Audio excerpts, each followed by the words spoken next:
Hello, Ungoogleable. Welcome to your life. Today is beautiful. Please log in. Get his blood circulating. He'd pace the perimeter of his camp. His feet never seemed to fully thaw, but as long as he had a fresh pair of socks, this wasn't a problem. It's more important to be dry and warm, Chris said.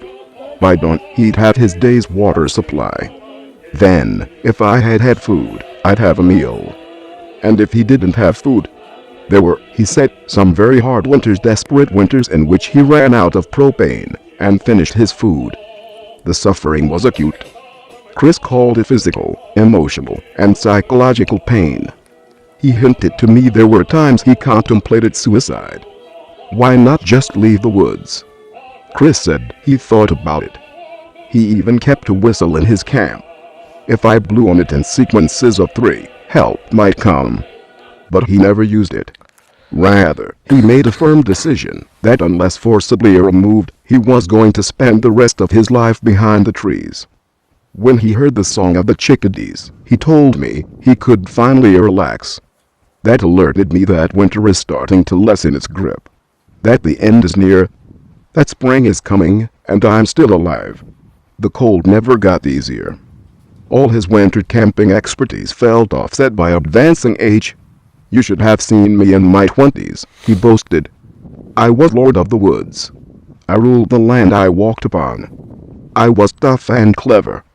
But over time, like an aging athlete, his body began to break down. The biggest issue was his eyesight. For the last 10 years, anything beyond an arm's length was a blur. I used my ears more than my eyes. If he saw a pair of glasses during a break-in, he always tried them on, but was unable to find a better prescription. His agility faded, bruises took longer to heal. His teeth constantly hurt. The victims of his thefts, after years of waiting for a police breakthrough, eventually took matters into their own hands. Neil Patterson, whose family has owned a place on the pond for 50 years, began hiding all night in his dark house with a .357 Magnum in his hand. I wanted to be the guy that caught the hermit, he said. He stayed up 14 nights one summer before he quit. Debbie Baker, whose young boys were terrified of the hermit, to quell their fears, the family renamed him the Hungry Man and installed a surveillance camera in their cabin. And in 2002, they captured a photo of night. The police widely distributed the photo and figured an arrest was imminent. It took 11 more years.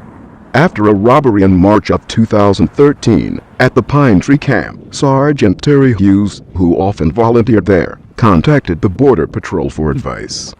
It had gone on long enough, said Hughes. He installed a motion detector that sounded an alarm at his house and practiced dashing from his bed to the camp until he had it down under 4 minutes. Then Hughes waited for the hermit to return.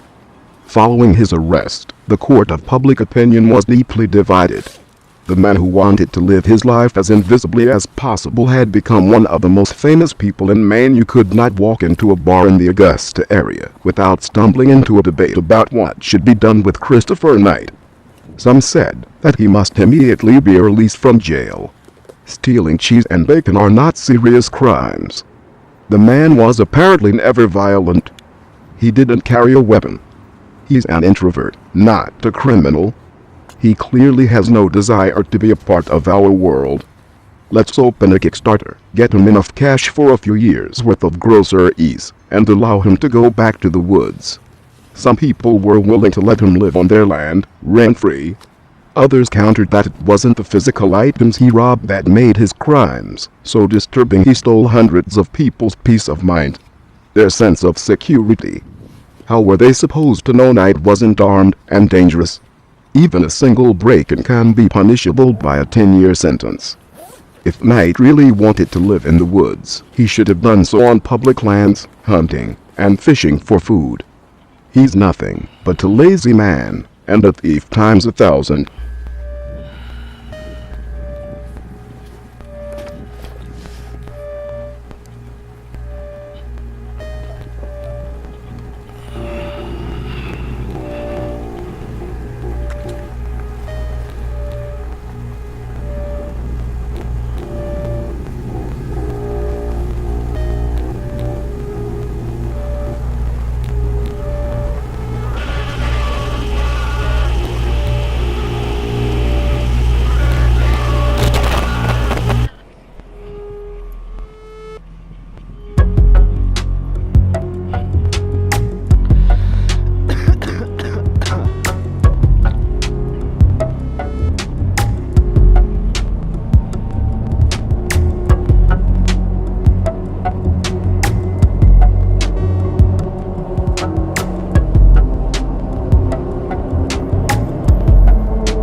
Mic check 1 2.